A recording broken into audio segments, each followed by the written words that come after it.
are the only Coast Guard presence, on hand here, in that there's no active duty that are stationed in Whittier. So we're pretty much it. We're the AAA towing lifeguard on duty for West Prince William Sound. We have 3 safe boats stationed around South Central Alaska. The safe boat must run every weekend, so we have lots of volunteers that are trained, that are trained in operations to take safe boat out. These boats between Labor Day and Memorial Day are underway on patrol every weekend. It's usually Friday, Saturday, and Sunday, manned by a Coast Guard auxiliary volunteer coxswain, so a boat driver, and a crew member as well. They have a 24-hour watch. There's somebody sitting at the radio 24 hours a day, 7 days a week, holidays included. There'll be auxiliary volunteers that will come in and they'll man the radio. They're also meet and greet for the folks coming off the cruise ships on the weekend. But we'll have the radios on channel 16 and also on 21, which is our communication channel with the Coast Guard sector Anchorage. And we've got a big chart of the area which we operate in, our area of operation, AOR. That if somebody gets in trouble down in Coros Passage, they know this boat's closest and they'd be the one that would be going down. Just a real helpful way of doing things. Our area of operation is 40-mile range, 40-mile radius. So if Whittier's here, we're covering pretty much all this.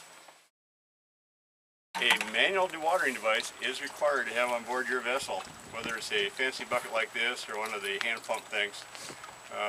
This is one of those multi-use items that's probably not a bad idea to have. You're also required to have some sort of rag to soak up any spilled oil in a bucket. So we have an oil disposal method or means. What were they? They're like they're like big white squares that pick up only oil. I forgot what they're called.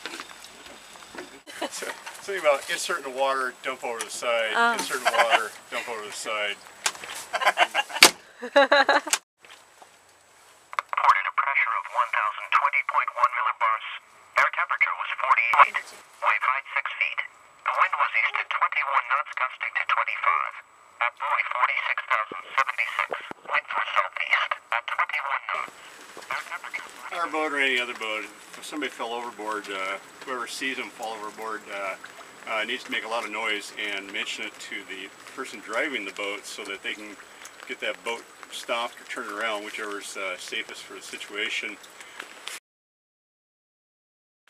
Something that you can throw to the person in the water so they can grab it and keep themselves on the surface.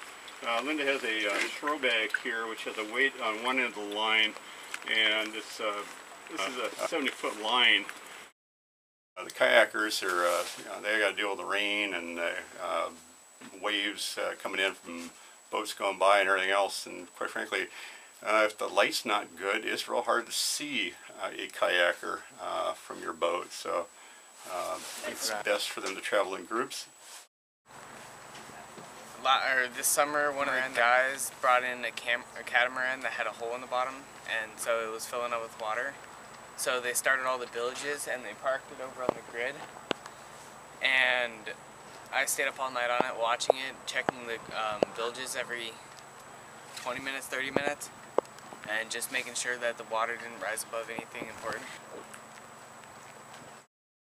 It's been the most fun any middle-aged grandmother could possibly have, between playing with safe boats, helicopter operations, boating with a lot of really good friends, learning new skills all the time. You can't beat it. We feel like the more we know, then the safer we are.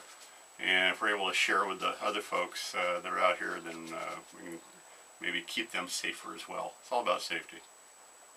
I've run out of things to say that are exciting and glamorous. There you go.